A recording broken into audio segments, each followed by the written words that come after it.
Good morning, Dog Nation. I'm Brandon Adams, and this is DawgNation Daily, the daily podcast for Georgia Bulldogs fans, presented today by Kroger. A couple times a year, we do something just a little bit different. Today feels like a good day to do that. A Friday for us typically means our DawgNation recruiting insider, Jeff Sentell. Today, that will be no different. But because of all that is going on, Georgia just won a big recruiting battle. There are commitment dates popping up next week, major targets set to make their announcement, perhaps twists and turns with other big names we hope eventually choose Georgia.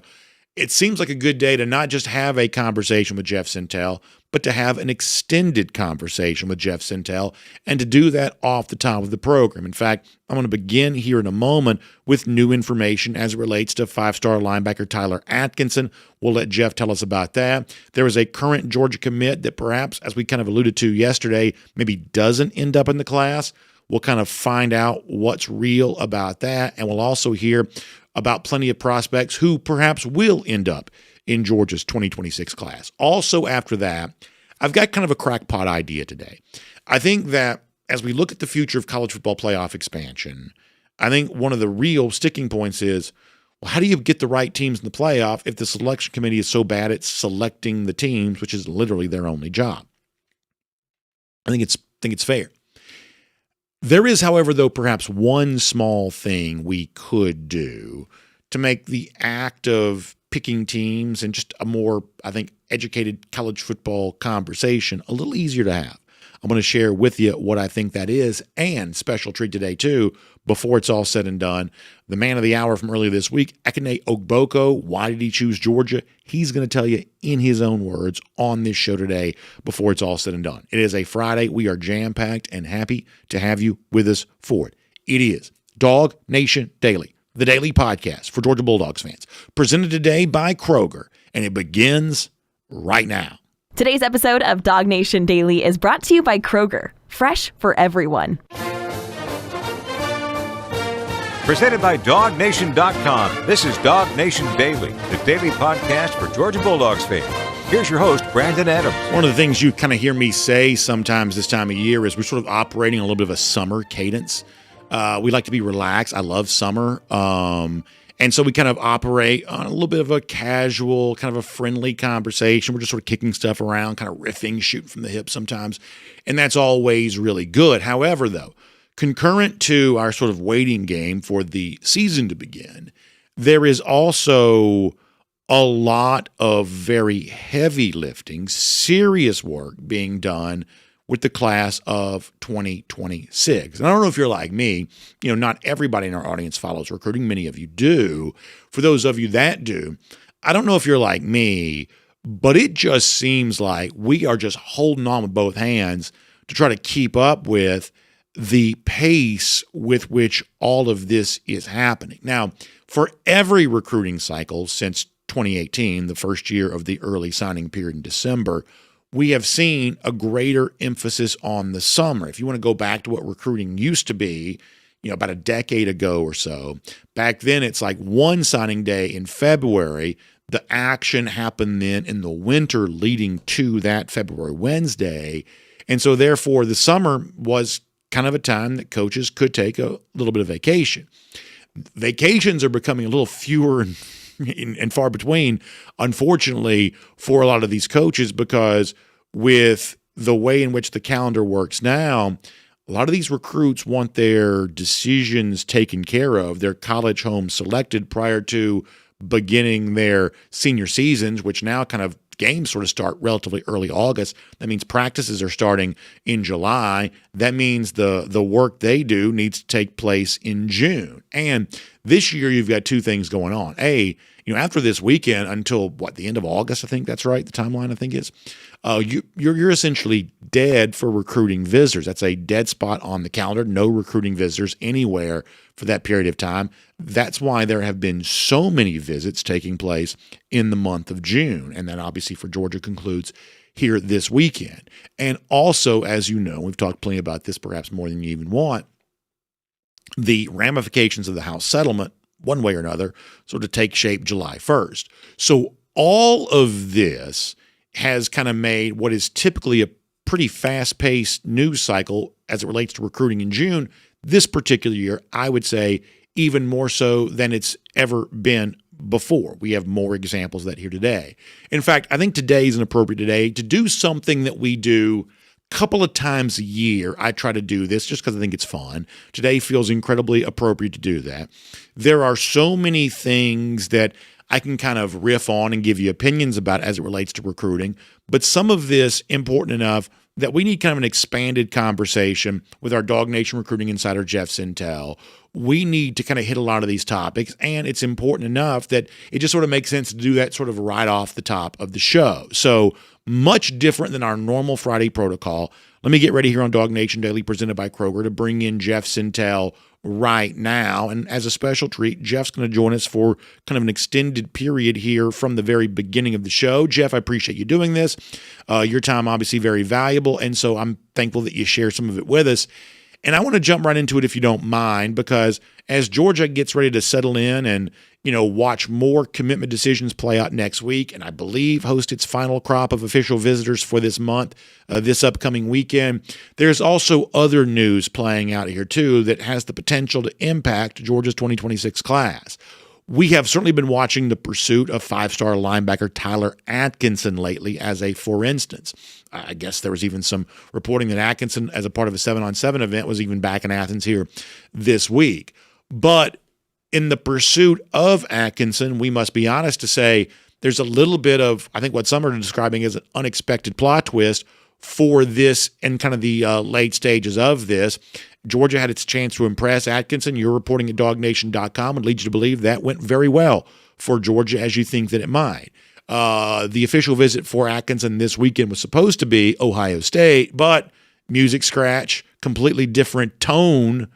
Now, instead of going to Ohio State, it is Texas. Now, from a recruiting standpoint, Ohio State and Texas are similar behemoths, right? I mean, you have to sort of, buckle your chin strap to battle either of those two programs. But Georgia does not have great memories of how it played out for, like, say, Justice Terry a year ago, and maybe even Arch Manning from a couple of cycles prior to that, if you want to say it that way.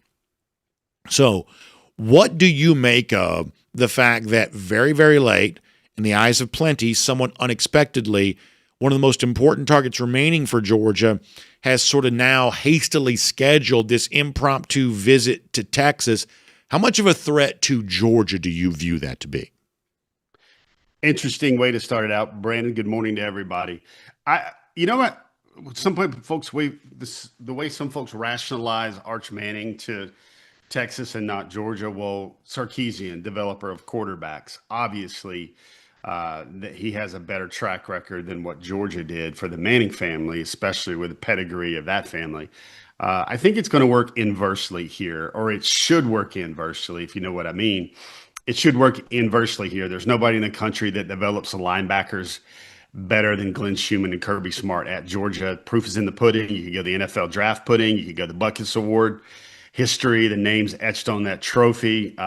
Georgia's just had a better history of developing linebackers than anybody, including Texas. I think the most interesting thing about that music scratch, as you described it, Brandon, was it now, for all intents and purposes, unless this was all a handshake deal, numbers exchanged back at the spring game, I think it's going to make it very hard for Ohio State to even be in this thing anymore. And I say this because the month of July is all now going to be dead, and there will not be the chance for him to make a long, amazing official visit to Ohio State as well. So Texas is the team. We know that everything is bigger in Texas, including the NIL portions of it. I think it's interesting about Atkinson is the fact that he's not locked in with his school right now, as we are known to believe, means it's going to be very hard for those upfront payments to have already been cleared through the clearinghouse before the third party is going to come through. So I think that's another interesting development. Brennan, I can only focus on how things went for Georgia.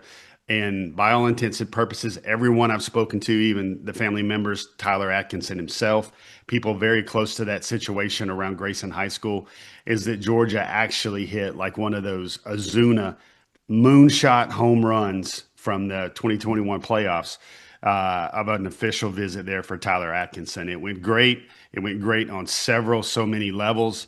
And I think Georgia's in a good position here, whereas it's been good and great at times, but I think they've got some restored momentum with what happened last weekend in Athens. So let me speak on behalf of the fans here for a moment, because this is, as a fan, what I hear from other fans on a regular basis. This is the frustration that people have with recruiting right now. And I'm going to be honest, the recruiting reporters such as yourself, you end up feeling the brunt of this sometimes.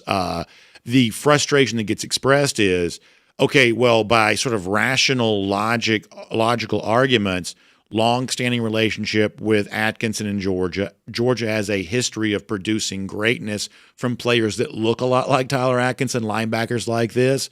So it would stand to reason in sort of a rational, logical sense that Georgia could withstand a late push from Texas and Ohio State or anybody else that's out there, because these are the kinds of recruiting battles it seems like Georgia should win because of its track record, and typically does win.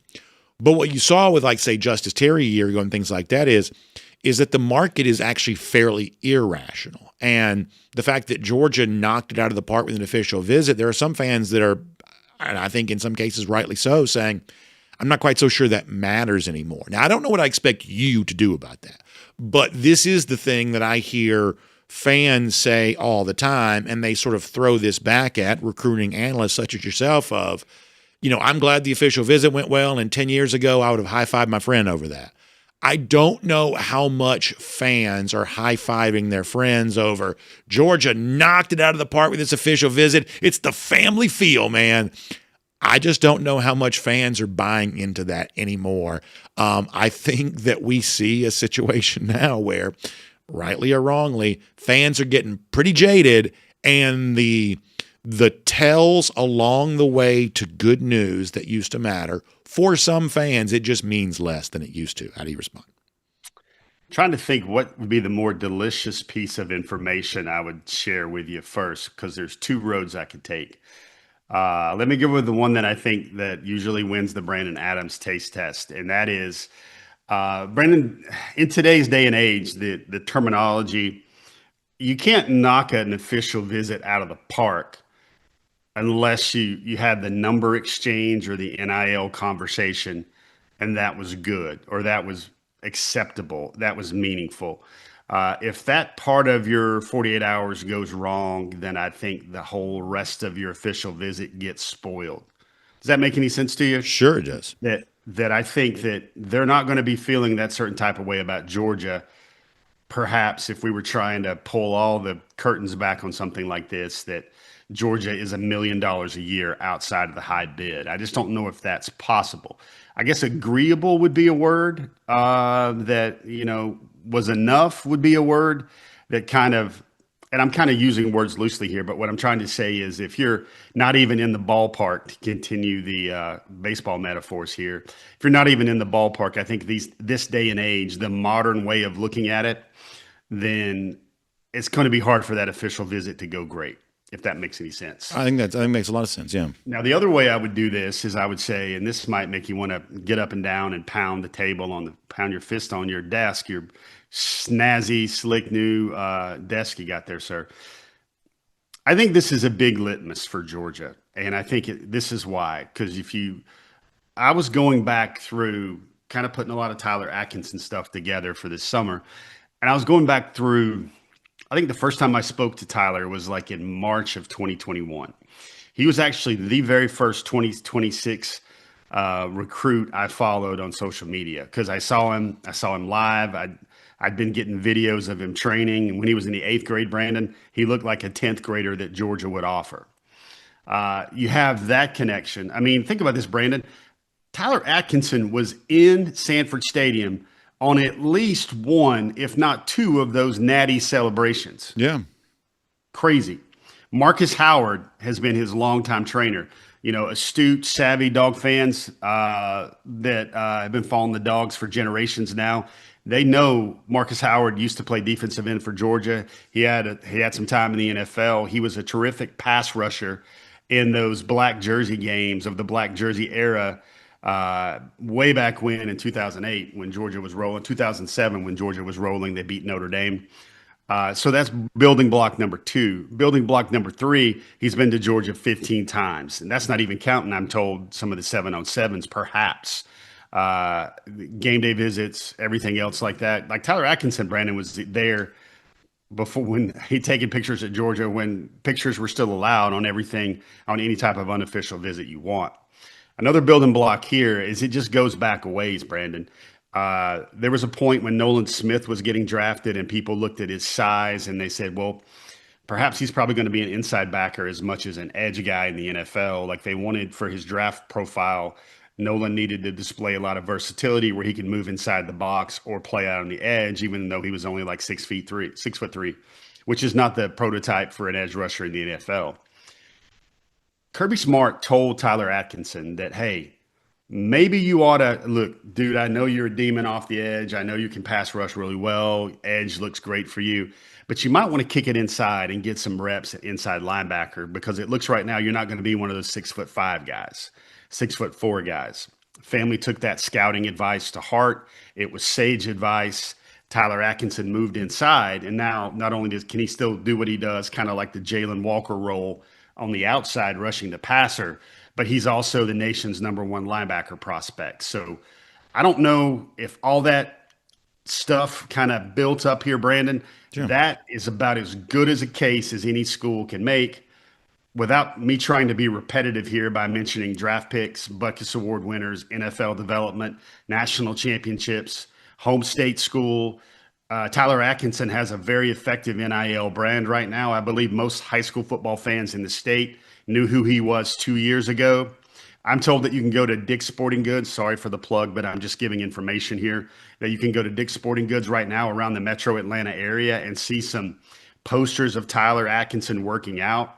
I believe if we're really going to churn and really going to market this thing is your off the field brand and your how you can make the most money off the field besides your revenue share, your rev share number. I think the state of Georgia and Atkinson's brand is positioned very well in the state of Georgia to land him. Brent, I'm trying to give you really modern interpretations of a recruiting visit here that, the way you have to look at it now, like if he goes to Texas, he'd just be the #1 linebacker in the country. People wouldn't really know Atkinson or acting up, or he played for Grayson. He's already started some youth camps, some in the Atlanta area. He's got sponsors behind it. He's an NIL athlete for Adidas. So a lot of these boxes are already checked. I think his maximum marketability, especially out of the gate, would be in the Atlanta metro area. So those are ways I think, besides the normal things like, when Tyler sits down and talks ball with Glenn Schumann, it's just different. It's been different for years now.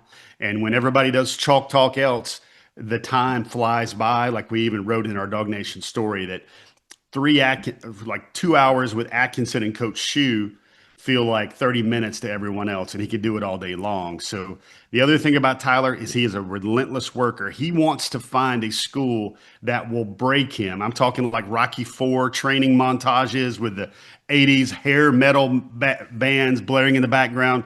He wants to work so hard that he is almost broken by one school's grind, whatever you want to call it.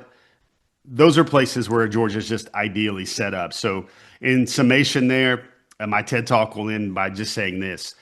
I don't think new age, old age, no school is better set up to win this recruitment than the University of Georgia.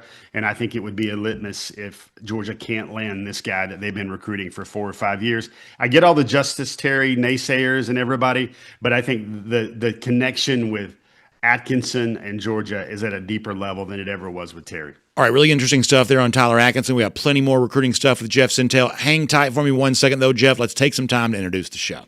Sure. My name's Brandon Adams, and this is DawgNation Daily, the daily podcast for Georgia Bulldogs fans, presented today by Kroger Video across all platforms, radio, Athens Sports Radio 960 The Ref, podcast, Apple, Spotify, everything else. You watch us on YouTube. You can subscribe there. You can be a part of everything that we're doing here on this show each and every day, including an extended recruiting conversation with Jeff Sentell. A lot of fun, a lot of information still to come on that. But before we get back to it, let me also thank our friends from Kroger for making today's show possible. We love the summer around here. That means cookouts. That means parties with friends. I mean, just sort of hanging out at the pool, going on vacation. And, of course, that means a lot of good food in the grill, a lot of great beverages in the cooler, and a lot of other really fun stuff there, too. So as you're doing all of that, enjoying time with family and friends, enjoying good food, and just making good summertime memories, we think that Kroger's got a great way for you to take advantage of even more of that. We think you should become a Kroger Boost member. Now, what that means is that when you join this membership opportunity, you're going to get free grocery delivery option, free grocery pickup. That's more time than you save to enjoy the things you love. And on the stuff that you're already buying at your local Kroger, you can also earn twice the fuel points on those purchases. That's a special perk of being a Kroger Boost member. So check out more online, Kroger.com/boost. That's Kroger.com/boost on that for a lot more today. We're so happy for so many years to have Kroger, a big part of what we do here on DawgNation Daily. We're also happy to have Jeff Sentell as a part of this as well. So let's get ready to keep the conversation going with Jeff right now as we get ready to go around the DawgHouse here today, presented by our friends at Zagoria Law. And Jeff, I want to give you another kind of record scratch moment for me a little earlier this week about a completely different recruit. So you know how it is. It's like we just talked about, the challenge of facing Texas and the NIL and what that means. Another school that sort of has a similar type vibe to it right now is Miami. Obviously, a head-to-head for Jackson Cantwell. Miami got the win. We've certainly heard the rumors and reports of financially what it took to make that happen for Cantwell. So when stuff started popping up earlier this week of Georgia wide receiver commit Vance Spafford supposed to go to Miami and now he's not, look, there's this thing among Georgia fans and me right there with them of, oh, yeah, take that, Miami. I guess your dollars can't buy everything that you want to buy and, kind of all of that kind of stuff. But then the record scratch comes of the internet will lead you to believe that while Spafford is certainly probably not going to Miami since he's not visiting, it sounds like it may not necessarily be great news for Georgia here either. Are we to the point now where Vance Spafford, a guy that I know you've spoken glowingly of, is kind of a Georgia commit in name only, and the fact that he's not, as has been reported, visiting Miami this week, that's not necessarily to Georgia's benefit?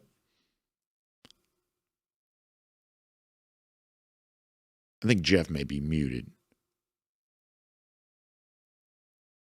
Brendan, here I am, man. I think the word you're looking for is sometimes we have barking dogs, man. I'm trying to keep that No off. worries. Your No problem at all. intro. No problem My at all. bad. I think the word you might be looking for is that perhaps is this a silent decommitment because although Miami might not be in the fray anymore. Of course, we're going to talk about Miami a lot today, I bet. But UCLA and Washington are also the schools that are kind of lingering there.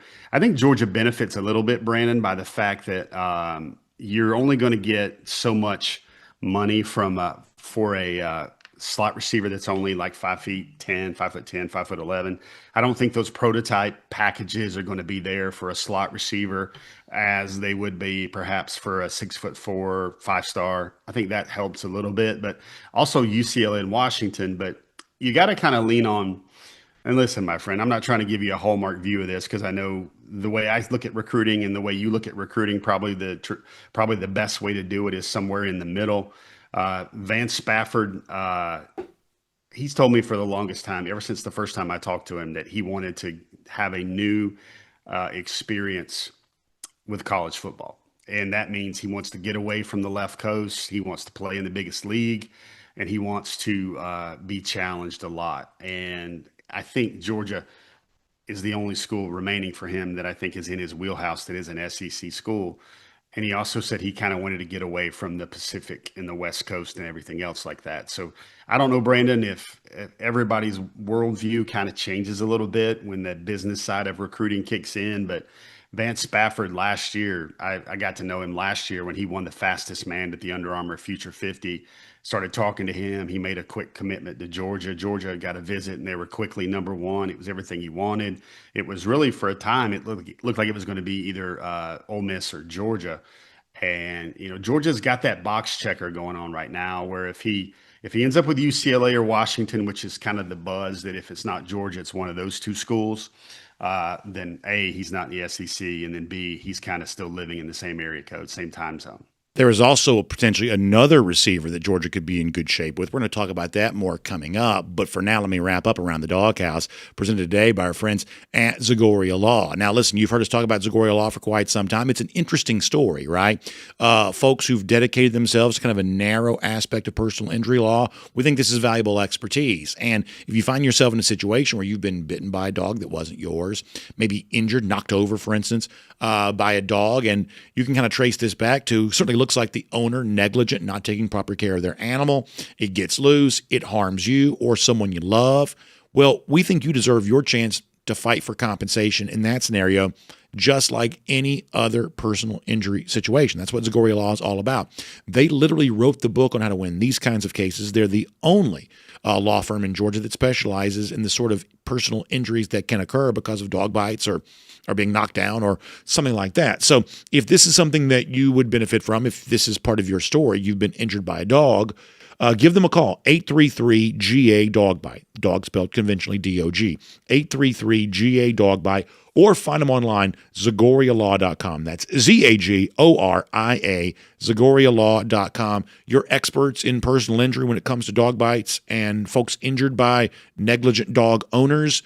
They can fight for you. They know how to win these types of cases, and you deserve an advocate like this to help you get the compensation you feel like you do deserve.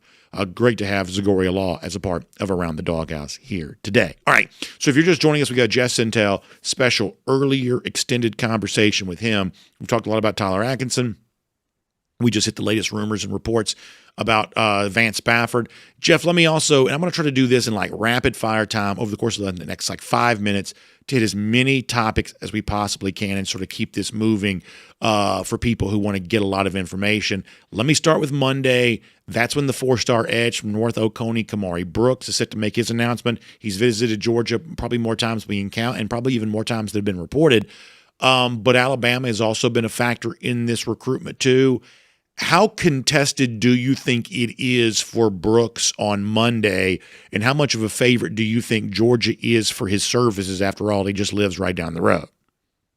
6 stoplights, I think, is what he's told me, maybe 15 minutes.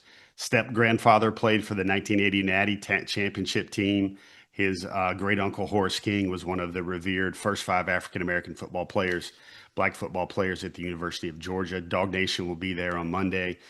Brandon Uzodiribe has done a marvelous job recruiting him. If Kamari doesn't choose Georgia, it won't be because of that. David Pollock has been coaching him for a long time.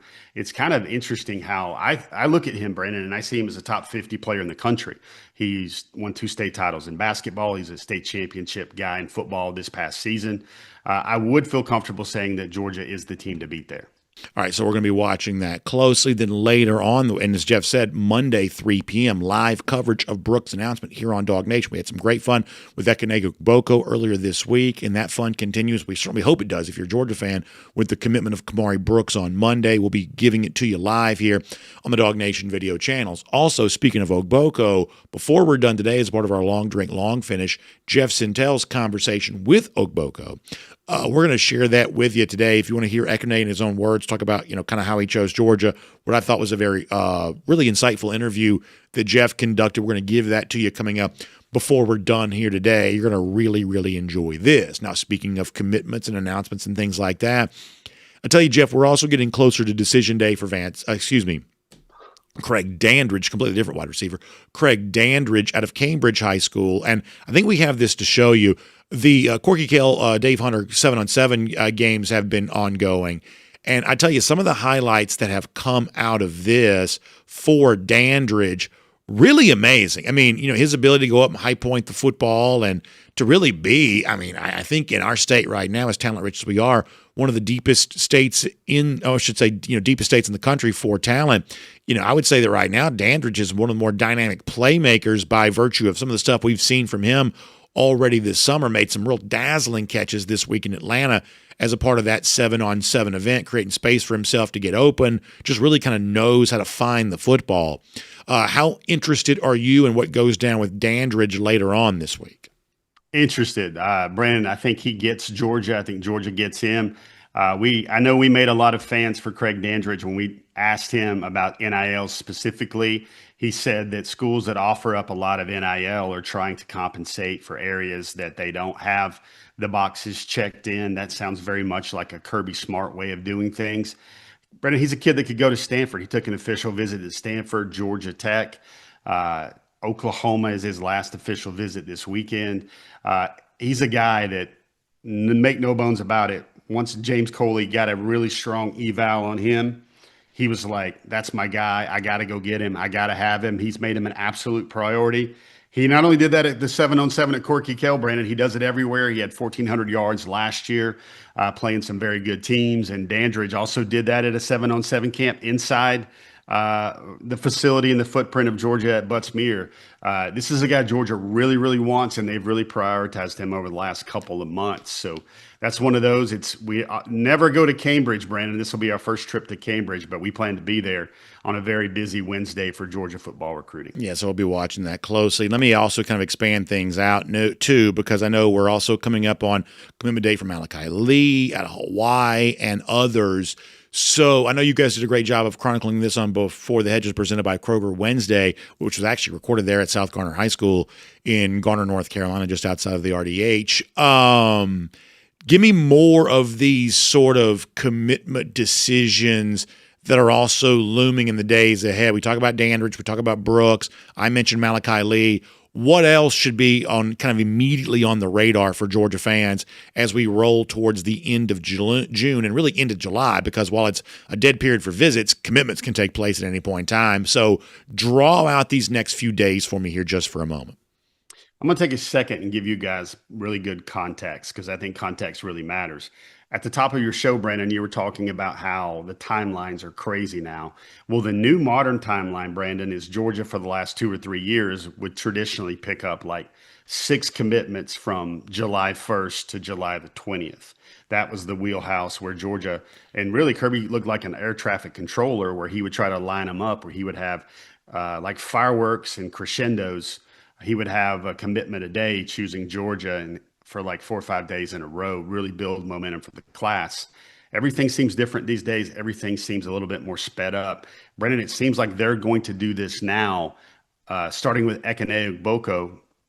They're going to try, and I think there's a forecast where I don't think it would be partly cloudy for me to say that I think Georgia can pick up 7 commitments in the next 2 weeks. Wow.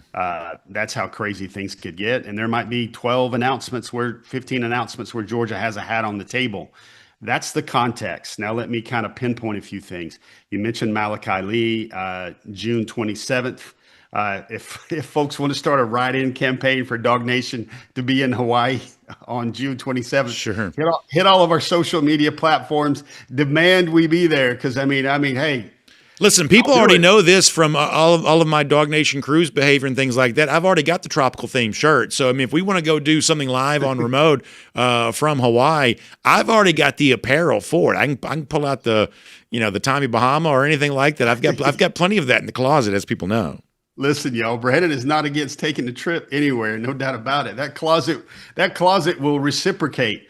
That one is in Hawaii at his school, June 27th. So that'll be roughly 6 hours later than Eastern time when everybody will get that news. So that would be a potential evening boom. Big news for Lee is he's taking his official visit to Michigan this weekend right now. Michigan, Georgia, maybe even some Texas is in there looming for Malachi Lee. Big news from last weekend is he took an unofficial visit with the whole family back to Georgia. That says a lot, Brandon, an unofficial visit back from Hawaii to really kick the tires on all things dogs. Speaking, like we kind of had some foreshadowing earlier in one of our answers, in one of our back and forths, probably the next biggest recruitment, because he's the biggest recruiting visitor this weekend, is Jay Lamar out of Colquitt County, one of those down south Georgia boys, DSGB running backs. He is slated to make his decision also on June 25th. It's at 2:30 p.m. down there in Moultrie. And I think Miami, Georgia, kind of the contenders to look for there. Miami, I was told, was trying to get him not to even take this official visit to Georgia this weekend. So the fact that he still currently plans to be in Athens at least gives Georgia a puncher's chance with maybe perhaps an NIL spend. Miami's going to have to spend a lot for Derek Cooper as it is, besides those other recruiting victories they've claimed in the 2026 class. So I think Malachi Lee and Jay Lamar are two other big names that are coming up soon that Dog fans need to take the heed. And listen, I mentioned an air traffic controller. As of right now, Corey Howard, the talented yet raw defensive lineman out of Valdosta, Wintersville. Everybody throw your V's up. He is slated to make his decision. Was going to be set for Friday. I think mom wanted to put on a better party, a better atmosphere for him. So his decision now is at 7:30 on Tuesday. So if you're following along at home, if you're watching the air traffic controller or tracking Kirby's decisions like Santa on Christmas Eve, you've got a potential Georgia commitment on Monday, which would be Kamari Brooks. Tuesday, Corey Howard. Mind you, Corey says Georgia leads right now in a race between Florida and Georgia State. Those are really his only meaningful offers that he's considering. Wednesday, there's Jay Lamar down in South Georgia. Wednesday, there's Craig Dandridge in Cambridge in the Milton, Alpharetta area right there. Lee is in Hawaii on the 27th. Brandon, this is a time of year where I think we've probably got the technology for it. I need a weather map behind you where I can point out and say, over here in Hawaii, meanwhile, over here, we've got all this going on. So, Brendan, we know we always try to throw out busy times because it sounds cool to say recruiting is really heated up. Brandon, right now, these next 2 weeks, this is as hot as it gets. All right, so let me do one quick 30-second follow-up because I do think this is important. I wanted to mention this. As you said, so Lamar was just at Miami, and their fans were talking all kinds of stuff about how great that visit went. But apparently not as great as they thought because Jay Lamar still coming to Georgia this weekend, I believe, leading into the decision on Wednesday. That's the snapshot, right? Miami made a strong push towards him. Lamar, though, coming to Georgia this week. Georgia gets the coveted final visit ahead of the decision for Lamar on Wednesday, a very popular running back with many Georgia fans. That's what I'm to understand, correct? Correct. Yeah, that's what it looks like. Jeff, outstanding stuff. I appreciate it all. We're obviously going to read plenty from you there at DawgNation.com. You did a great job with Ekene Ogboko earlier this week. We'll hear you with him before we're done today. Hope you have a great weekend. You've certainly gotten our weekend off to a great start here. Hey, Brandon, take it easy, buddy. Let's take a look around the rest of the league. This is SEC Through. What a great pleasure it was to have kind of an extended recruiting conversation with Jeff Sentell. Perfect day for that. More official visitors kind of coming in. The final crop of those here this month for Georgia and heading into a series of decisions coming up over the course of the next couple of weeks. Just a very busy time. Jeff kind enough to give us a lot of his time here today. With that said, let's get ready to go cruise around the SEC, courtesy of Royal Caribbean. And when I think about this time of year, I think about the fun of a Royal Caribbean cruise vacation. So much exciting stuff going on. We got the debut of Star of the Seas coming up. That's the next in the Icon class of ships. I'm hoping for my chance to be on that sometime in the very near future. I know many of you also planning your own chance to be on board Icon of the Seas here this summer. And of course, when you think about that, you think about plenty more fun things too. Icon debuts. It's going to Perfect Day, Coco Cay. We've got the Coco Beach Club coming up there, the Royal Beach Club, I should say, coming in Nassau in the Bahamas very soon. And if you just want an amazing family vacation, something that kind of provides something for everyone, whether it be like the rock climbing walls for like the kids and the teenagers or the adults, they want to find that bar, lounge, kind of hang out at and enjoy some sunshine or just anything in between. Our friends at Royal Caribbean got you covered on all of that. And our good friend Jessica Slater, specially selected for us by Royal Caribbean to kind of help us with all of our Royal Caribbean cruise vacation needs. She is standing by to help you right now. So give her a call, 770-718-9147. 770-718-9147. You can email her as well, jslater@dreamvacations.com. All right, let's get ready to go cruising around the SEC, courtesy of Royal Caribbean right now. And we told you yesterday that there has been a college football playoff meeting taking place this week. And as the various factions, SEC, Big Ten, the other conferences, as they all sort of weigh in on this, the one thing that has become apparent is in the pursuit of a future playoff format, because right now we're sort of without one starting in 2026. We need one. There is a thought that more likely than not we'll move to a 16-team playoff there in 2026, but you've got to agree on what that playoff format's going to be. And as we told you yesterday, and I've told you in the past, Originally, there was, I think, a consensus around, or at least a forming consensus around maybe there'll be automatic qualifiers. Maybe there will be, kind of taking the committee's role out of this. Give 4 SEC teams and 4 Big Ten teams and a couple of each for the Big 12 and the ACC. And as you know, there's pretty stern pushback against that, especially as of late from the SEC. Well, as we told you yesterday, it looks like the SEC kind of has the upper hand in this battle right now and in this conversation. It does not seem like this automatic qualifier heavy playoff format is likely to gain any real traction. If we do move to a 16-team playoff, it's probably not going to be that based on some of the reporting that's come out this week. The Big Ten's argument on all this is at least a facet of their argument is, well, one of the reasons why they like the idea of the automatic qualifiers is they want to take the role of the selection committee out of all of this. And I understand that. We've told you before that while I like the college football playoff, I don't like the college football playoff selection committee. I just don't think it does a very good job.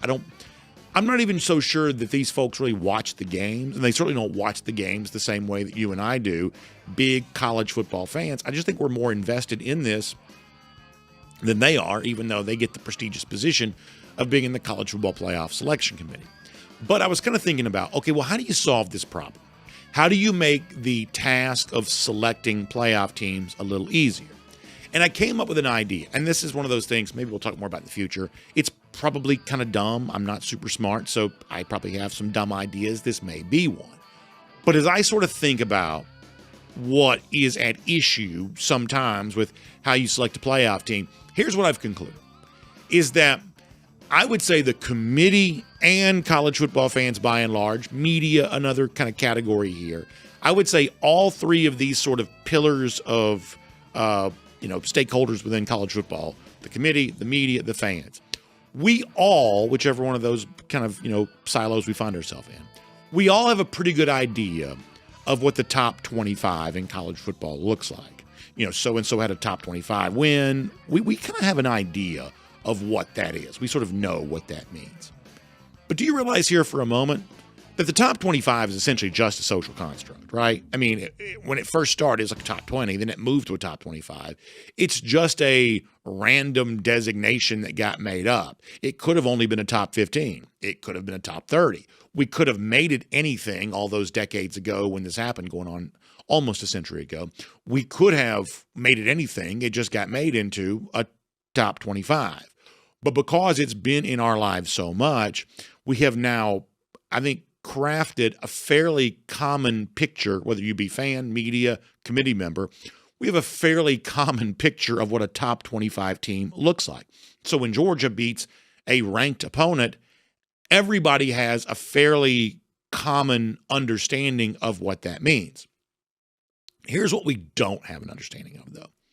The group of teams sort of outside the top 25 that still count as challenging opponents, that still count as pretty good teams. We sort of understand the top 25, but in a sport that's, made up of 130 something teams, that's like the 80th percentile almost of the sport overall. We also sort of understand the bottom end of this. Oh, you're playing the worst teams. You're racking up easy wins. We sort of understand, okay, that's a little cheaper than something else. Here's what no one seems to have a real picture of. What does the middle sort of look like? What does the 50th best team in America look like? So I'm here to tell you, if you beat the 50th best team in America, it may not seem like it. It's a pretty good win. Not always easy to beat the 50th best team in America. So here's my suggestion. Admittedly, this is probably pretty dumb. If we want to get better at selecting who the 12 teams or the 16 teams in the future, perhaps, if we want to get better at selecting who these college football playoff teams should be, we should expand the rankings to top 50. No more top 25. Now we're ranking the 50 best teams in America. It would be harder to do that, which therefore when it comes like, say, the AP poll and stuff like that, there maybe would be just less people who want to do it. And I would say better decisions almost always come from fewer people making those decisions. So fewer people voting the AP poll would perhaps be a good thing. But if you really want to get a better picture for the quality of teams, sort of an arbitrary designation like how many top 25 teams did you beat, I'd say that's limited in its scope. If you expand it to how many top 50 teams did you beat, Now you're probably separating the wheats from the tares perhaps a little bit more and getting a little bit better picture of who the actual best teams are. Speaking of the best teams, we're about to find out who the very best team is in college baseball. The College Baseball World Series Final is set to begin. It is Coastal Carolina representing LSU. Obviously, one of the things that makes this interesting is the sheer number of LSU fans that travel to Omaha. They have just had such a level of comfort in this stadium. The exact opposite of our friends from Arkansas, who obviously, saw 3 chances to kind of close out a win against LSU the other night and kind of gagged them all up. They're clearly not very comfortable in Omaha. LSU clearly is. There'll be a gigantic fan base on hand to support LSU here. You kind of wonder, sometimes in the old days of the NCAA basketball tournament, if the underdog team was playing a big favorite, a lot of fans from the other side, all the various, teams that might be in that regional together would sort of band together and cheer for the underdog. You kind of wonder how much of a, sort of a non-LSU presence just sort of puts on teal for this particular weekend and just choose to cheer for Coastal Carolina.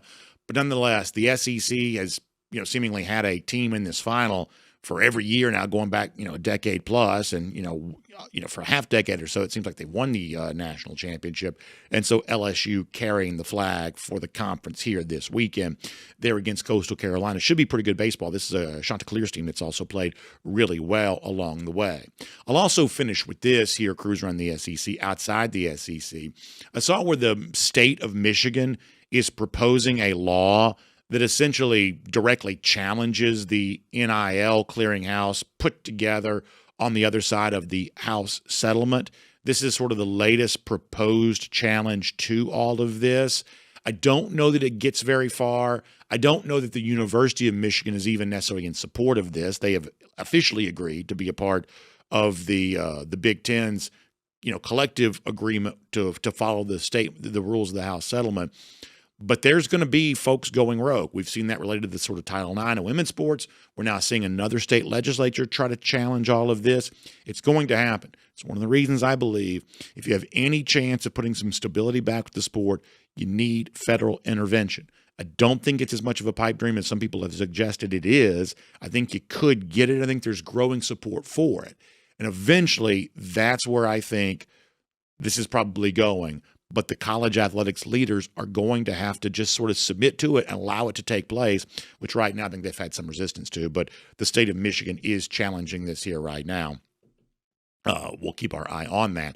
And for now, we'll make that cruising around the SEC courtesy of Royal Caribbean. Now, here on a Friday on DawgNation Daily, we also love each and every week to do what we call our Long Finish. It's presented by the Finnish Long Drink, just kind of a fun way to wrap up the week. And we certainly had some fun earlier this week with the commitment of the 4-star offensive lineman, Ekene Ogboko.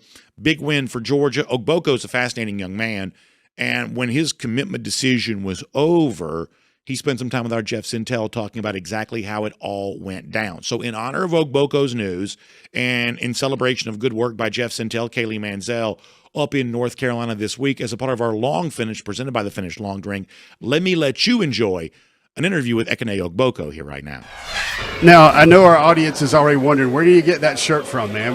I got it from what I call my coach, his brand. I think LB Fitness, he gave it to me today. I think it's an awesome shirt he created to me like the other day. So, yeah. Man, definitely shout him out. I appreciate him for that. Ekene, what does it feel like? I mean, obviously you knew before this, but it becomes official. What's going through your mind right now? I think what's going through my mind is like, it's a blessing that I'm here today. I think also, the work has to be done. So, congratulations, but more work to be done. That's all I'll say right now. Did the coaching staff know? Did you make us silent? What was their reaction when you told them you were coming? So, I ended up actually calling Kirby over the phone on last Wednesday, last Thursday. I had silently committed, told him I want to be a Dawg. I want to join the family, and it went crazy. Kirby, he was happy. It was a big-time tackle for him, so I think it was definitely good for them, man. It was good, man. Ekene, I think it's been repeated over and over. The times that we've spoken, you've said Georgia. I mean, they use the word priority all the time. You weren't just a layup because your brother was there. That was a priority. How did it feel like? Did they recruit you isolated from your brother, like your last name might have been Jenkins or something like that? Yeah. No, I definitely think they wanted to isolate me and show that I was a top priority. Like, especially on this last OV I went on, it definitely showed me that I was a priority for them. and that they're going to continue to make me the number one tackle on the board right now. So I think that's why I really like the Dogs so much as a priority. Ekene, we've been lucky enough to be here today and hear your people talk about your story. Yeah. They say they can't wait for the world to know your story, how you got it out of the mud. What is your story for people that are now plugging in and following your social accounts? What is your story? I guess I'll say my story is I grew up in Durham, Bulls Head Thunder, not from a rich family. Grew up maybe poor, middle class. We grew up together. Me and my siblings, me, my brother, my sister, my other sister too. I have two big sisters. I'm the youngest in the family, and so I seen all of them grow up, do their thing, and so now I think coming up to me, I can just see them all like just congratulating and being proud of me. I just see my brothers, like I said, he paved the way for me, his footsteps. He was the first guy to meet Coach Hanif, then Coach Hanif came on to me, and then Coach Corey to Team Thrill, Bulls City Thunder. It's all that in basketball. And then Coach Corey got me along with football, and Coach Greg, Coach Baker, all the coaches I know now has really led up to this point. And I just think I've just been grinding my way through it, through basketball first, and now football. I'll say that. How old were you when you first buckled up its strap and played in the football game? What grade were you in? I was in 9th grade. I was 14. I was 14. If we had to look back at that film of your first game, what would that look like? Not so good. Not so good now. There was maybe some clips in there, but definitely not as it is now. So I'll definitely say this just shows the work I've just been putting on, just paying off. So just got to keep on working. Why Georgia? Is there one specific reason why? Why? I think Georgia, at my position, they put guys in the league. I think they have me as a priority. And I think Coach Kirby, how he runs your program, how he's going to keep running the program, is going to lead for my success. So I feel like, I always say, the winning team is always going to get noticed. Like last year, Ohio State won the national championship, but also Georgia they went to the playoffs, but they didn't win. But they still have 13 players drafted in the first round. I mean, in the NFL draft. So I guess that shows how Georgia treats its players and stuff like that. Ekene, you told me on your official. Obviously, the official was the thing that changed the deal for you. Yeah. You remember the moment of your official where you're just like, yeah, I got to go here. I got to be a dog. You remember when that was? I'll definitely say that meeting with Coach Smart. I think he just laid out the plan for me, development-wise, financial-wise, just in the field, after football, just the plan for me and how it can really just change my life for the better. I think that's why now I said I had to choose a dog, so I ended up calling him later, told him some good news. For you, you told me about your official. One thing that stood out to you was they looked back on Kirby's first speech, first press conference when he was at Georgia, and he basically walked through everything he promised. Yeah. In that initial introductory press conference was what came true. Yeah. How big of an impact did that make on you? I think it made a big impact because it just shows how he went from a program like this and said all his promises and took it to this, and it all really happened. So I just guess he keeps, like I said, he keeps his promises and he fulfills them. So I think him keeping that promise to me, I'll go and work hard to fulfill that promise.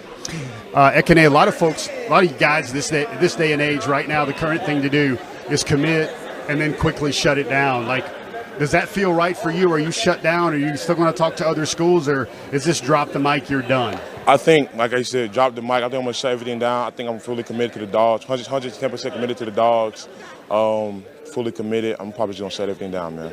What do you see are your goals and dreams at Georgia? Like, has your brother provided you a really great roadmap for life as a dog? Yeah, I think he definitely showed me, like, the way of how I'll be a dog. He shows he's like academic, off the field, football. I think he definitely showed me what I can do when I get there. Got any words of encouragement for Dog Nation and dog fans out everywhere? What do you want them to know about this guy out of the mud from North Carolina? Yeah, I'm coming to work hard. I think I'm going to give it all I got. I'm fully committed. So, man, I'm just getting ready to work. Come a dog, man. Come a dog. And great stuff there with Ogboko. Really, really outstanding interview conducted by Jeff Sentell. And that's our long drink, long finish. And by the way, as you're heading towards a great weekend, we hope you'll enjoy some of the Finnish long drink as you do all of that, all kinds of varieties.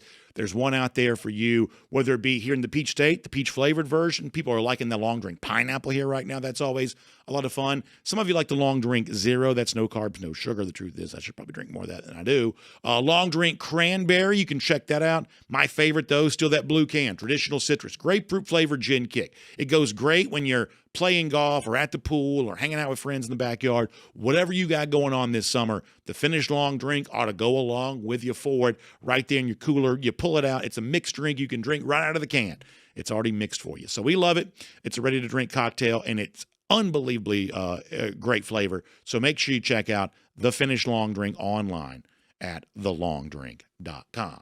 And, of course, before we wrap things up here today, let me also give a shout-out to our friends at Georgia Farm Bureau, a big part of what we do here around DawgNation Daily each and every week, and providing a great service to so many of the folks in our audience. You know, famous for their work with Georgia's farmers, but also providing a level of service to you for your auto insurance, your home insurance needs, life insurance, other kind of things in that sort of financial services category. Georgia Farm Bureau can provide all of that. We say it all the time. Georgia Farm Bureau is always the home team. Friendly folks right here in Georgia, just like you are, standing by to serve you. So give them a call, 877-404-1050. That's 877-404-1050. Or for all your insurance needs, check them out online, gfbinsurance.com. One more time on that website, it's gfbinsurance.com. And as we wrap things up here today, we'll get ready to give you a golden shoe. Obviously, we're still enjoying what is for us kind of a new studio here. We have changed studios quite a bit. Our friend Frankie Fibonacci, who's also a big part of our YouTube comment section, kind of noticing our habit of kind of moving to a new home pretty frequently, is very similar to the city in which we're located in Atlanta. I thought this was funny from Frankie. Let me put this on the screen for you. So it has been reported, and you know this, Atlanta is about to get a brand new 18,000-seat arena way up in Forsyth County, which is likely going to be the home of a brand new NHL franchise. Atlanta getting its third crack here coming up at hockey, which we're in favor of. We think it's good news. We're excited about it for our friends up there in Forsyth County. But what Frankie writes in to say is, just like clockwork, every time y'all get a new studio, Atlanta gets a new stadium, LOL. And it certainly seems that way. So we'll give Frankie a golden shoe for that, and our brand new NHL friends, we'll give them a golden shoe too, or a golden skate perhaps for them. How about those lousy stinking Gators? A long time since Florida's beaten Georgia in football. 1,686 days. That is our Gator Hater Updater. We appreciate all of you being with us today on DawgNation Daily, presented by Kroger, and hope you have a great weekend. And on video, our R.S. Andrews cool down. I'll also get ready now to take the baton and hand it to my good friend Cody Chaffins, who's going to run things for us here today.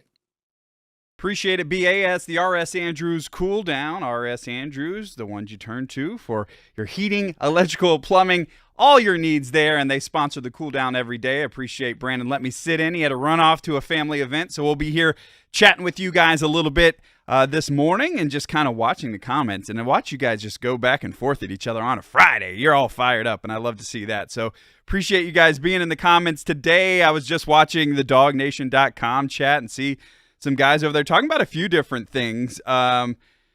Randy K. Hall, Bill Camacho talking about the Pro Football Hall of Fame and Tommy Nobis, why he isn't in the Pro Football Hall of Fame. I think the point was well made that Tommy Nobis does not benefit from playing from poor Falcons teams, but he is Mr. Falcon and is a guy who should have been in when he was still alive. It's unfortunate he has passed now, but should have been in there. Garrison Tucker talking about bringing the Thrashers back, and we just saw the new arena that Brandon was talking about there with the Golden Shoe. And yeah, how do you guys, let me know what you're thinking about the Thrashers coming back.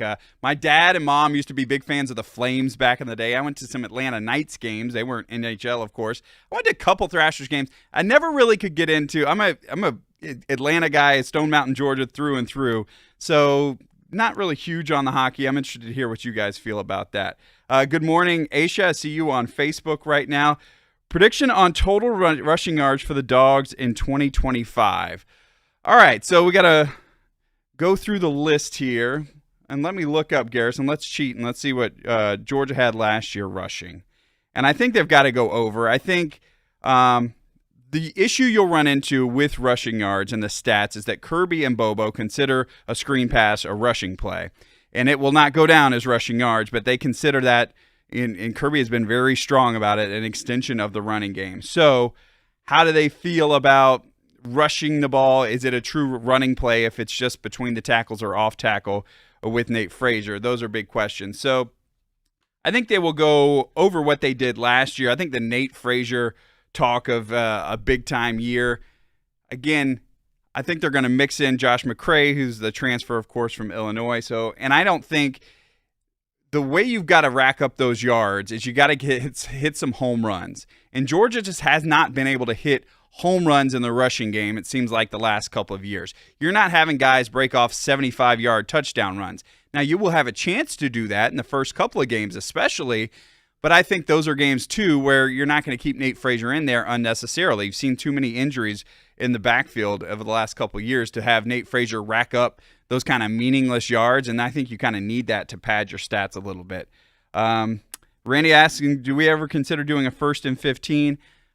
We've considered it. We've done some of that. It's a lot of times it's just about getting us in the control room, getting our stuff together so Brandon can do his show. So a lot of times we're trying to move pieces around, and it's hard for us to get on the air. Third time is a charm, yeah. A meme Hall of Famer. Thank you, Johnny Prescott. Third time a charm for the NHL in Atlanta. It would be something to see. I do think that you probably do need to put it north side of the city, kind of like they did with Truist Park, because that's where the fans are for that. So that makes a lot of sense. Chef Jay Bowen, 41 next month on the 7th. I'm 40, just turned 40 a couple of days ago. So looking through some of the other comment sections here. Hopefully Frazier can hold on to the ball this year, Julie C. So that's something that came up, and I saw you guys arguing earlier today in the comments about Carson Beck. So I don't know if you watched DawgNation at large. I do suggest you do it. It's on our YouTube channel, 7 o'clock last night. So the end of that show, Connor and Kaylee, we like to have some fun on that show, and they did what we called our DawgNation at large cleanse. And it is the things, it's all the stuff you need to let go. So Kaylee did a juice cleanse, and as you know, that makes all your stuff just be let go. So it's all that stuff that's built up for Dog fans from last year that you got to let go. And they mentioned Carson Beck. Let's just let him go. Let him go, have a great year, and we are not going to live week by week with what Miami does, and we are not going to live whether he's doing great or bad, and we're not going to talk. You just let him be. And let Carson, we appreciate what he did at Georgia, just let him be. So that's one of those things, I think, for our mental health, which can be better this year if you just let Carson go. And the other thing they had talked about was the wide receiver drops. I think on G-Day, as soon as the first guy dropped a ball, we're like, here we go again, right? But we've got to understand there are a couple of guys who are still in that room from last year, but for the most part, that entire room has turned over. So let's not bring all that past baggage with us. Same thing kind of with Nate Frazier. Let's let him start anew, and let's hopefully all of that stuff is in the past. I know it's something they've worked on a lot. I think back to, what's the movie, The Program, where they make the guy walk around with the ball all over campus, and his teammates try to punch it out. So maybe they've done that with Nate Frazier this year, but maybe that's something hopefully that's a 2024 thing, and we are going to cleanse our soul, a little sage, and have that all clear for 2025. Looking at Kylan Susan Richter saying Kirby needs to close the deal with Colquitt County Packers running back Jay Lamar. Go Colquitt County Pack, go Dogs from Moultrie, Georgia. So appreciate you checking in. Yeah, that was one of the ones that Jeff Sentell has talked about, Jay Lamar, running back who got an incredible story. If you don't know his entire story, Jeff's written about it on DawgNation.com. He's a guy who's kind of, so admittedly, been in and out of trouble. He's got a gunshot wound on his leg that he showed Jeff during an interview. So he's one of those guys that's had an incredible story, but his coaches have been behind him. They can't be hyping him up anymore. He feels like he's turned a corner. And so he's one of those guys that would look great in red and black, and bringing up that Colquitt County running back line. We think back to just a couple years ago. Georgia's had good history with Colquitt County running backs. Got the troll comments. I think there are plenty of troll comments in the section every day. And I do think part of that is that we have DawgNation Daily every day. And I think, there are other folks from other teams who are wishing they had something like this. And because of that, they just hop on here and want to talk junk. And that's okay. No problem there. I'm not counting out Roger Robinson either, Spencer Clark. I think it's a good point. And the other thing that doesn't get brought up in the running back situation ever is like Cash Jones is coming back. Cash Jones is a guy who's all he does is score touchdowns. And we think about McCray, and we think about Nate Frazier and maybe a guy like Roger Robinson, but like Cash Jones is going to be a huge contributor on this team. Now, he didn't get a lot of reps, Kirby even admitted in spring practice, because he's kind of a guy like when Stetson Bennett came back to be the backup for Jake Fromm, Kirby used to say, like, we don't even need to let Stetson. He doesn't need to take reps. He knows what he's doing. And so that's kind of what Cash has been this past spring. But he's one of those guys I think gets totally overlooked. And when the season comes around, we're going to be like, oh, yeah, Cash Jones is back. And he's a receiving threat out of the backfield. And he's a guy who has a nose for the end zone. He's something that I'm excited about. Most compelling recruits, in my opinion, what information can you share about Georgia football you've heard from having your ears to Stick D's? All right, appreciate it. Most compelling recruits are guys for me that I get to see in person. So Tyler Atkinson is a dude. The interesting thing, and you guys have been talking about it, and you heard Jeff talk about it, like he's trying to push his brand as well. He is like this ultimate 21st century recruit where he's got this sports apparel brand that he's wanting to do a partnership with a school in, and he's really trying to push. So even when he announced that he was going to Texas, he's putting his Actin' Up, which is his Tyler Atkinson brand out there. And so it's something that's important to him. So that's intriguing to me because old school, he is the guy that would just be the great Georgia linebacker. And he would be a homegrown kind of guy, being coached by Marcus Howard, slam dunk, loves it, been to Georgia a ton, is like right here seeing eye to eye with Glenn Schumann, and he's the perfect guy. But all of this other stuff of this new NIL age throws kind of some mystery into the mix. And I saw a lot of folks worried about the Texas visit. He's one of those intriguing to me. Kamari Brooks, another guy I got to see last year covering games, and he's a guy on offense, is actually a great tight end. He needs to put on a little weight. Excited to see what he can do. But I'm always intrigued most by the guys I actually get to see in person as opposed to, maybe guys who I'm just seeing film from. But Atkinson, and I think, and hopefully it goes the way of Georgia, Kamari Brooks, coming up on Monday. Again, that's one that we're going to have for you live on our DawgNation video channel. So the way that you need to do this is hop on and make sure you're subscribed to the DawgNation channel.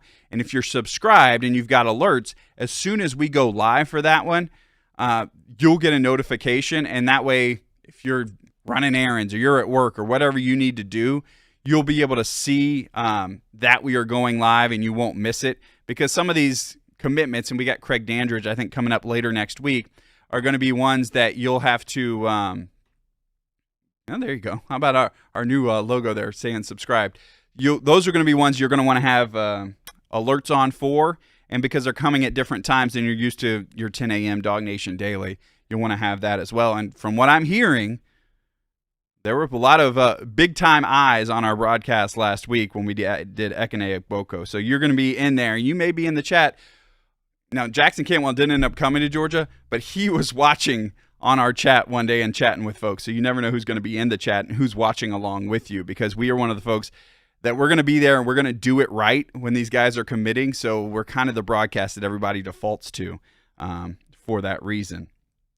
Just got here, Kirby's belt, see a couple of trolls, yeah. Very first Falcons game with rookie Tommy Nobis versus the Rams. You were there, Allen Hampton. That is cool. Was that at a Fulton County Stadium? I'm assuming they played there first, and I don't misremember that they played somewhere else. Blind Squirrel says Carson Who. Love that, yeah. We got a dog and gunner, Cash Jones. I'm catching up to you guys. Best prankster on the DawgNation staff. I would say Kaylee's always up to something. So good stuff there. Yeah, Kaylee is always, she's the one that has that mind for stuff like that. Brandon would do it if he could remember. Brandon's one of those guys who is just terrible at forgetting things. Family time with B. Agree. No sense in living in the past. Yeah, just catching up with you guys. Here I go, rolling down. Doggone it, Cody. That's why you come to Facebook. We take care of our troll problem. Thanks, Matt Rukavina. Yeah. And Matt, I saw you before the show mention, hey, we didn't mention the Braves sweeping the Mets, but Brandon did mention that off the top. And how about the Braves? You know, when you need something right to go, just play the Mets. And I love watching the dude from Barstool, I don't know his name, but freak out after every Braves win. That's good times. Good time to have Cash Star. Let's see. Trying to catch up with some of you guys. Get a new tour of the new DawgNation studio via live video. We could. This camera, so this is our new control room that we're in now. And it's really complicated. And this camera is actually mounted, so I can't turn it around and show you guys. But we got a cool new spot here. And we appreciate everybody rolling with us through all these incredible studios. All right. Can I get down to the bottom? Yeah, Chef Jay Bowen say, yeah, we're blessed to have this. Nobody else really gets this. Jalen Walker be a starter for the Falcons, says Spencer Clark on YouTube at some point this season. I think that's no doubt. And the way defenses work anyway, he'll be in there a ton, and he's going to be a difference maker as well. Cody, Garrison Tucker asked, whatever came of Texas fans breaking the camera. So last year, if you don't know the story, I was shooting the Texas game on the field. The pass interference call happens. The kids start throwing water bottles behind me, and I've got to get video of this craziness, right? So I'm filming the whole thing, and from behind me came a water bottle, knocked it's really a hood cover off of my screen on my camera. So it wasn't like a huge important piece of the camera, but none of this stuff is cheap on these cameras, and it burst into like 4,000 pieces. I was able to put it back together that night, so it took a little gaff tape or a little tape to keep it all together. It wasn't one of those things where I ever heard from anybody about it. I did have like a paramedic and a cop next to me. They checked on me like in the moment, and I was fine. But the camera piece got put back together, but I never heard anything from those Longhorns. Appreciate Tennille being a part of it. Want to see him. All right, Paul Moon trying to catch up with some of the stuff we're saying here. Oh, there we go. There's the moment with all the water bottles being thrown on the field.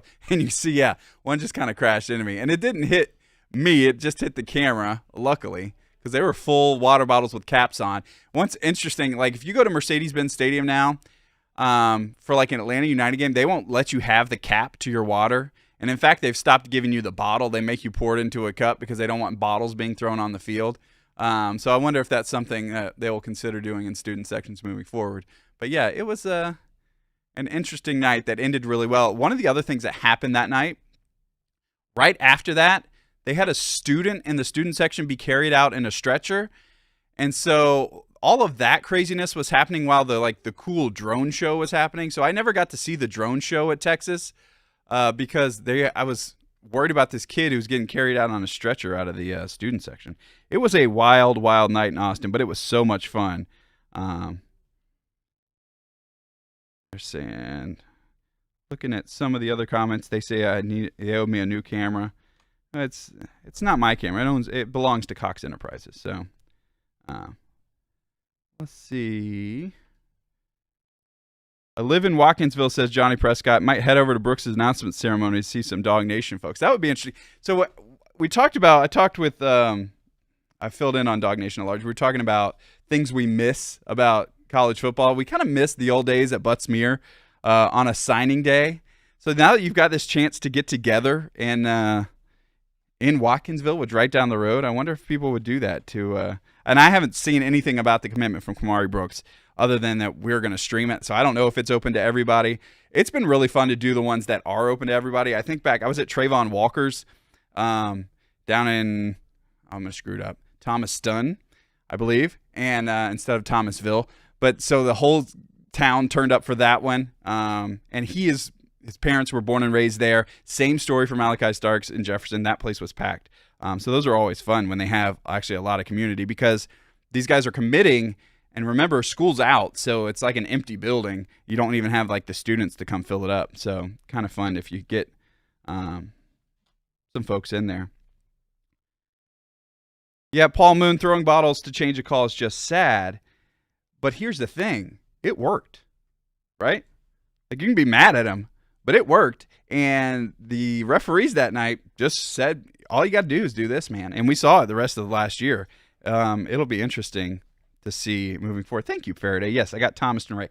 And I was back in Thomaston when Trayvon kind of came back. They had a parade after Georgia won the 21 national championship. And he got to ride in the car, and the whole town turned out for that. That town loves Trayvon Walker, and I've already seen him. He's had a couple camps down there. He had Justin Williams down at his camp a couple of weeks ago, which is pretty cool to see kind of that connection because those guys weren't even at Georgia at the same time. But Trayvon able to pull some current dogs down there to help out with his Trayvon Walker camp. What the overall idea of the R.S. Andrews cool down is all about, it's just being able to take some comments. So it's a chance at the end of the show. It's really great when Brandon does it because Brandon's, like me, he's covered it for a long time, but he always has a hot take on everything. especially when it gets off the rails and gets into ice cream flavors or whatever Brandon is on about that day. So it's just a chance to kind of interact with fans, because the entire show is Brandon just presenting this show, and then at the end gets a chance to kind of take the comments. So that's what we're doing there at the end of the show. Thanks for the clarification on the camera angle. Yeah, they did lose the game, Chef J. Bowen, but they won the call, and I think that was a bad idea. Let's see, my DawgNation. 99% sure, says Prescott, the announcement's open to the community. That's cool. That would be fun. And North Oconee had so much to cheer about with the championships they've had there, so they know how to put on an event over there. Are the Branch brothers already practicing with the team? If so, how long have they been with the team? Stick D's. Yeah, they were at spring practice. So Kirby, they got in January, and they've been with the team through spring practice. So we got to see Zion and Zachariah. Zion getting reps in G-Day. Zachariah had a long catch in G-Day. Got to see a little bit of what he was going to do. And so Kirby's talked a little bit about him. We haven't heard a ton, but he has said that he loves their work ethic. And one of the things about the Branch brothers is their dad, kind of like Kendall Milton's dad, kind of like DeAndre Swift's dad, is a trainer. So I don't know if he's as jacked as Kendall Milton's dad or DeAndre Swift's dad, but he is a trainer. And so Kirby said he loves the work ethic of both the Branch brothers. They know what it takes to come into Georgia and work. And that's one of those things that's not something you take for granted. I think back to Dom Lovett and the comments he made at the NFL Combine about when he transferred from Missouri to Georgia, what it was. And he said there's fit, there's in shape, and then there's in Georgia shape. And he said when he showed up, he was another SEC program, and he was not in Georgia shape when he showed up. So that's good news. So the Branch brothers have been in Athens. They're already working with the team. All right. I need season tickets and a new place to stay during football season. All right. So Chef J. Bowen, I love it. Put it out there. We'll see what everybody gets. Need season tickets. That's not going to come cheap. But I think there's tickets. So it's funny looking through the schedule because I don't have season tickets, but, everybody knows somebody with season tickets. And so I like to find a game that my kids can go to. My kids are 7 and 2, and my wife like to go to a game once a year. And we are big fans of they're not going to be at Texas. They're not going to be at Alabama. They're going to be, so this year we have circled the Charlotte game. A 12:45 kick is good for the kids, and it's not one of those first two. The Marshall or Austin Peay is going to be too hot.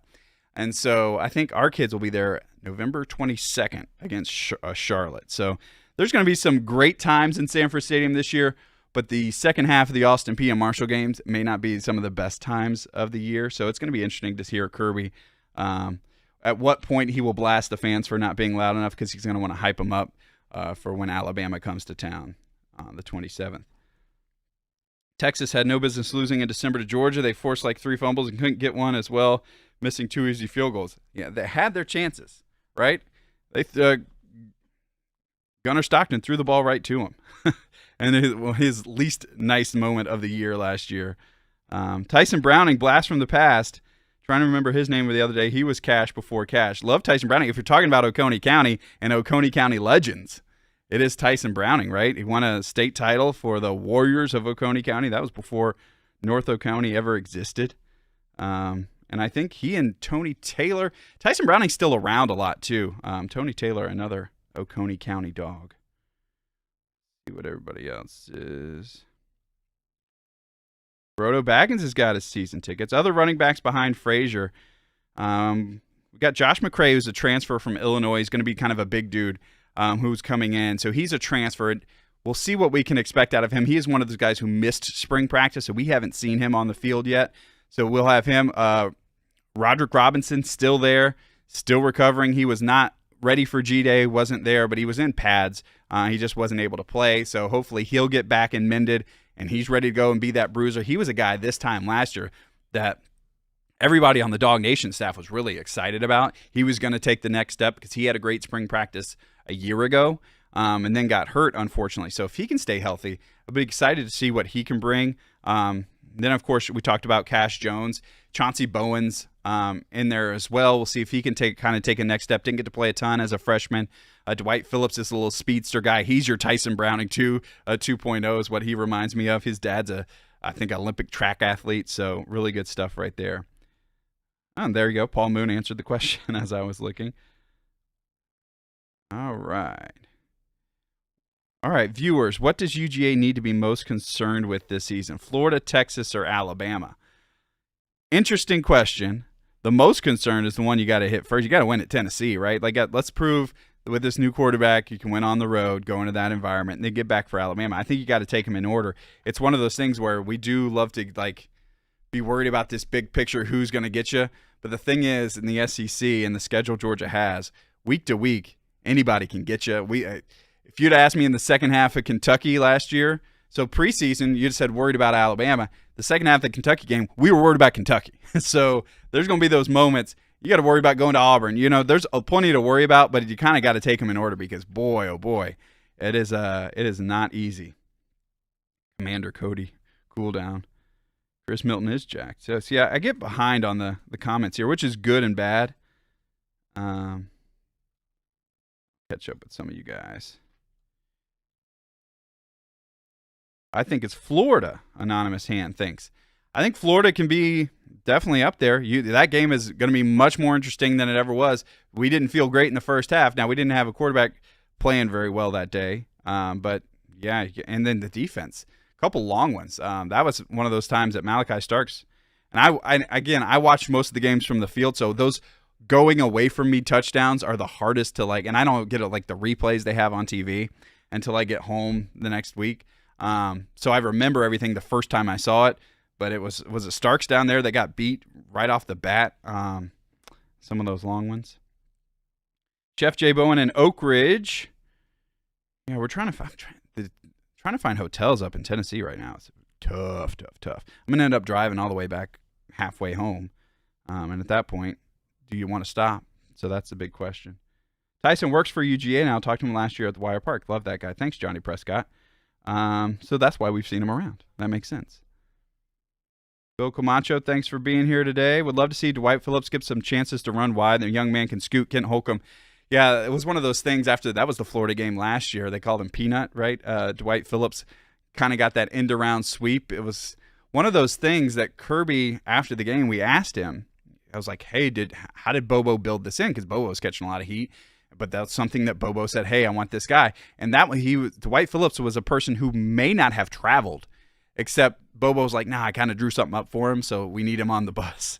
So that was a fun moment from last year. And that's, every year kind of has those moments that you look back on, and that was one of those great moments from last year. And watching Dwight Phillips, every guy on the sideline had to come up and cry, offense, defense, any of those guys. Everybody wanted to go make sure, which tells you how much he is loved by the team. And the guy who probably has to play a lot of scout team, right? So, everybody loves those guys.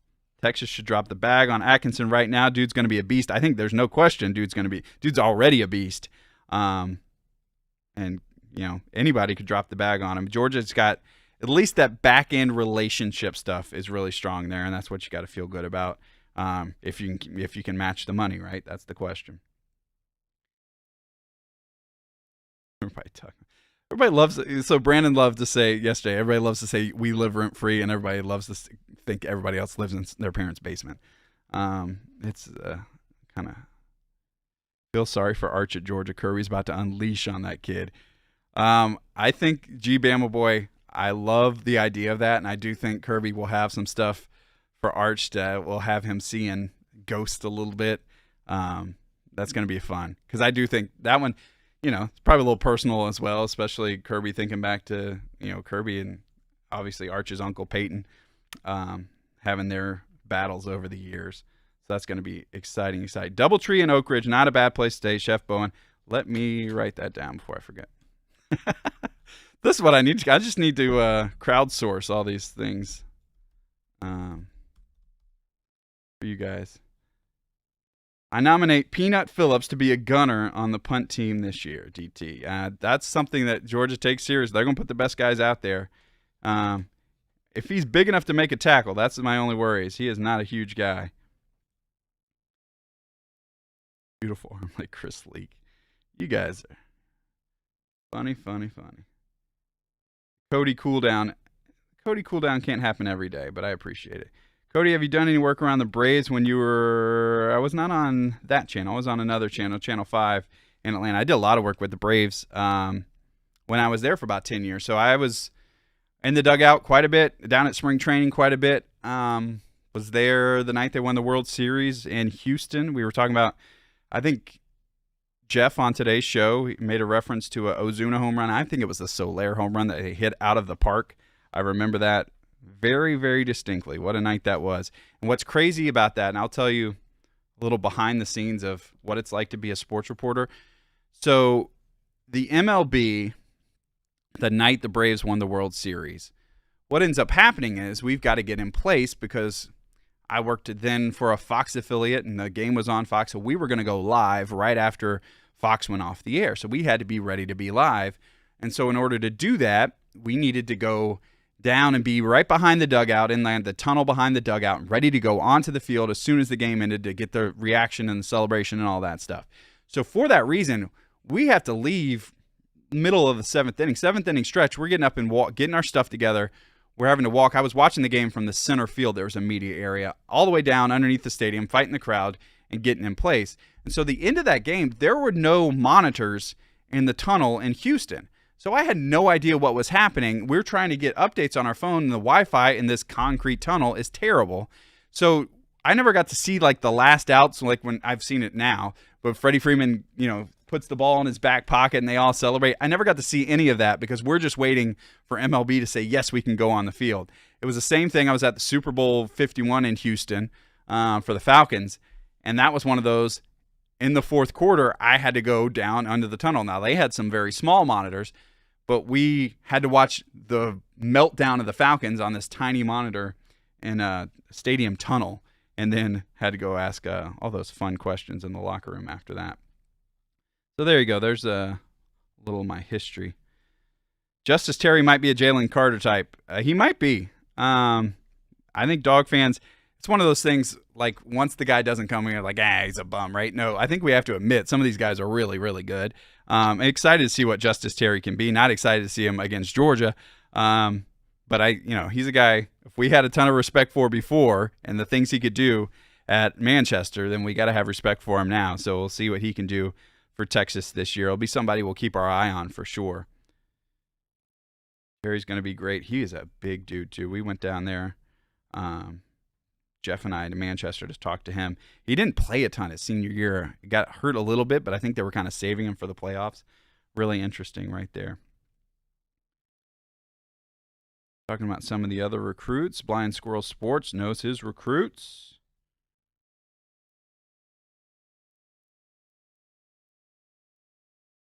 Yeah, not huge, but he's tough and elusive. Appreciate it, Ken Holcomb, talking about Peanut. I like this. I can kind of aggregate all of the comments there. And out some of the other stuff. And we'll go just a couple more minutes. Again, appreciate you guys letting me fill in for Brandon pinch hit a little bit. Brandon had family stuff he had to get out for, and so he had me fill in today. Happy to do it. DT says, I was a sports writer for a few years. Folks don't realize working in sports media give up a lot to be so close to the games. Again, it's hard to complain. Like I was on the sideline for every Georgia game this year, right? I'm not going to complain. It was incredible. It was great. There are some times where you just kind of want to enjoy the game or go as a fan. And, I went to Georgia, and so sometimes you just want to watch the Dogs with your family or, whatever. And so you don't get those moments, but the payoff is pretty good on the other side as well. But yeah, there's no tailgating. All my friends are up on North Campus like, Cody, come up. And I'm like, nah, I got to be in there to film the dog walk. So there's definitely things it's a give and take as well. But I've also got confetti from the national championships. Prediction for Miami, Notre Dame. We're talking that. So we had talked earlier about letting Miami go, but anonymous handle, you can talk some. Beck will put up big numbers in the sorry ACC. It'll be fun to watch, but I don't think I will not live and die with, he's doing great and gunner through, we're not going to compare yards at the end because they are going to be playing very different schedules. Good morning, Lynn Shipman, says Alan on Facebook. Notre Dame getting smoked week 1. I could throw for 4,000 yards in the ACC, says Kirby's Belt. And I saw you guys talking earlier about Wake Forest, and it's one of those teams that, like, and it's the point Brandon makes over and over, like, some teams are carrying their water, right, when it comes to making college football better, and then other teams are just kind of in it. Like, they're in a Power 4 conference, Wake Forest football. I'm like, what's going on there? But Wake Forest basketball was fun. You guys were talking earlier about Tim Duncan days of Wake Forest on Jefferson Pilot Sports. And I think that's some fun times. That's when college basketball was still so much fun. Those times as well. Guys.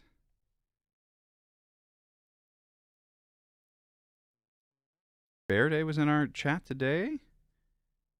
You've been on the Dog Nation cruise. You know our co-worker Faraday.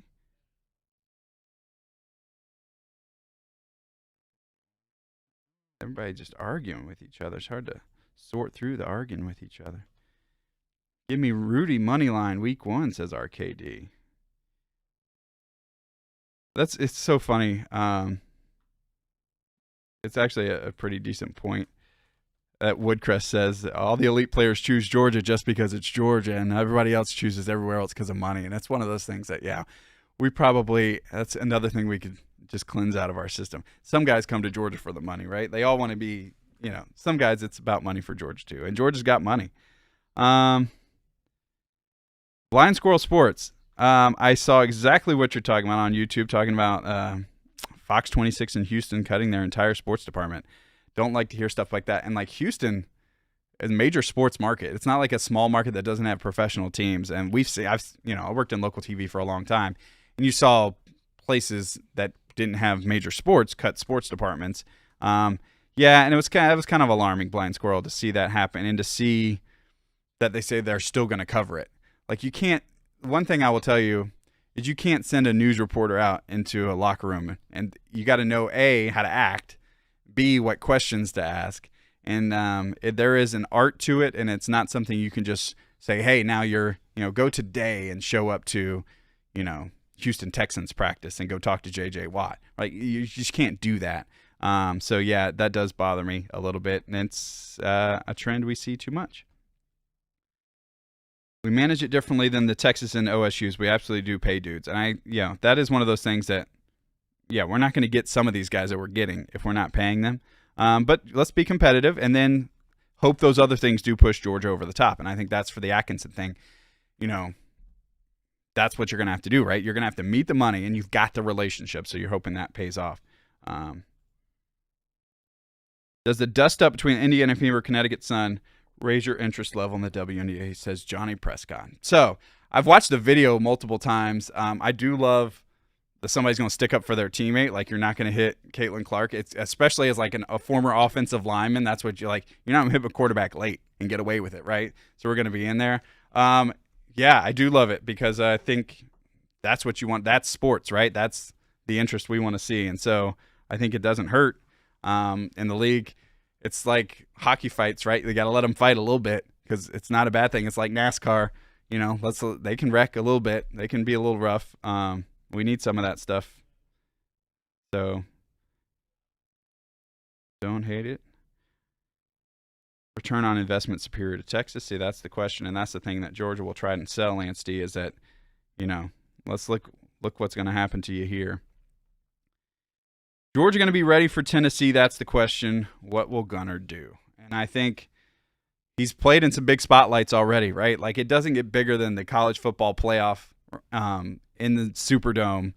And when you've got a wrench thrown in where you thought you were going to be ready one day, and then they're like, no, it's one of those things that they always say in like a negotiation, change the location at the last minute to get the leg up, and that the time change at the last minute also added some anxiety, I'm sure, for Gunner. So he's had those moments. Did he play the best in that game? No. Did he play terribly? No. They, fumbles and stuff, and drops certainly didn't help. So you look back on that and you think, yeah, he's got a little bit of experience, and I feel good about that. All right, we're going to start to wrap it up here. I want to thank you guys for joining us on the R.S. Andrews Cool Down. R.S. Andrews, heating, cooling, plumbing, electrical. So you call, they come. It's fixed guaranteed. That's because the RS in RS Andrew stands for rapid service. Take water heaters. RS Andrew makes it easy. Call them in the morning and then get your water heater fixed and repaired and installed, the new one, the same day. That's rapid service. RS Andrew, same-day water heater replacement. Another reason why DawgNation depends on RS Andrews. How can they make you smile today? Visit rsandrews.com. Don't take cold showers. If you got that water heater you're worried about and you know there's sediment built up in there, just get the thing replaced and let your mind rest easy. Visit rsandrews.com. Appreciate Brandon let me fill in today. He will be back on Monday, and we've got a huge day on Monday. We mentioned it. Kamari Brooks, Georgia's edge rushing prospect, their target. We will have his commitment live for you on Monday on DawgNation video channels. Be sure to subscribe to our YouTube channel to get the alert when we go live for that. But Brandon will be back to tee that up on DawgNation Daily, presented by Kroger, back on Monday.